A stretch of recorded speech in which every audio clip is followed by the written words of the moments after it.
प्रिय श्रोताओं, आप सभी को मेरा प्यार भरा नमस्कार। आज मैं आपको शरद पूर्णिमा से संबंधित कुछ रोचक तथ्य बताने जा रही हूँ। हिंदू धर्म में अश्विन मास की पूर्णिमा को शरद पूर्णिमा का पर्व मनाया जाता है।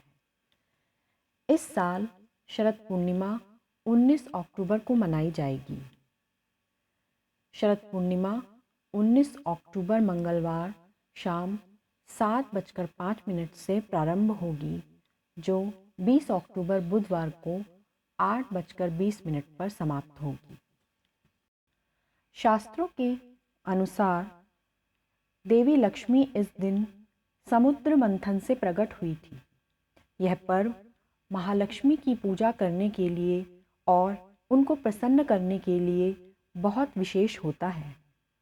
ऐसी मान्यता है कि इस दिन भगवान इंद्र माँ लक्ष्मी के साथ ऐरावत पर बैठकर धरती पर विचरण करने आते हैं और यह देखते हैं कि कौन जागकर माँ की उपासना में संलग्न है। इसीलिए इस पूर्णिमा को कोजागरी पूर्णिमा भी कहा जाता है। शरद पूर्णिमा के दिन चंद्रमा 16 कलाओं से परिपूर्ण होता है। इस दिन चंद्रमा की किरणों से अमृत की वर्षा होती है। इसे धर्म और आध्यात्म में ही नहीं, आयुर्वेद की दृष्टि से भी महत्वपूर्ण माना जाता है।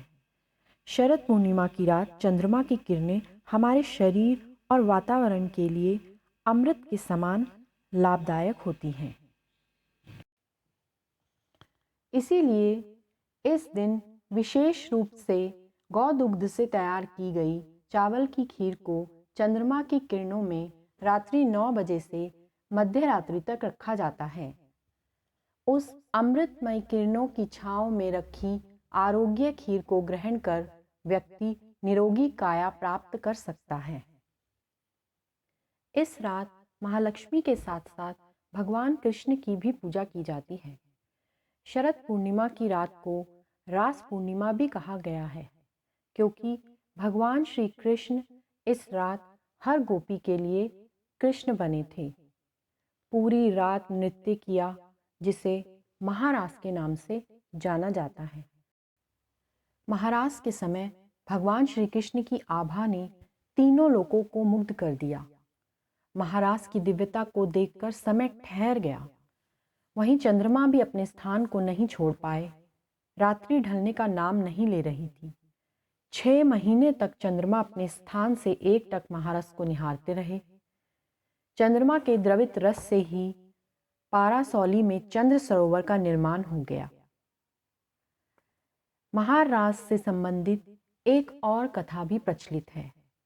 जब भगवान शिव गोपिका बन गए, भगवान श्री कृष्ण के महारास को देखने के लिए भगवान शिव भी स्वयं यहाँ आए, लेकिन पुरुष होने के कारण गोपियों ने भगवान शिव को दरवाजे पर ही रोक दिया। उन्हें यह कहकर लौटा दिया कि यहाँ सिर्फ गोपियाँ ही इस महारास में सम्मिलित हो सकती हैं।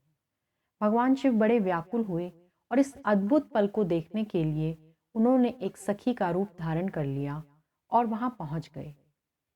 भगवान शिव का यही रूप गोपेश्वर कहलाया।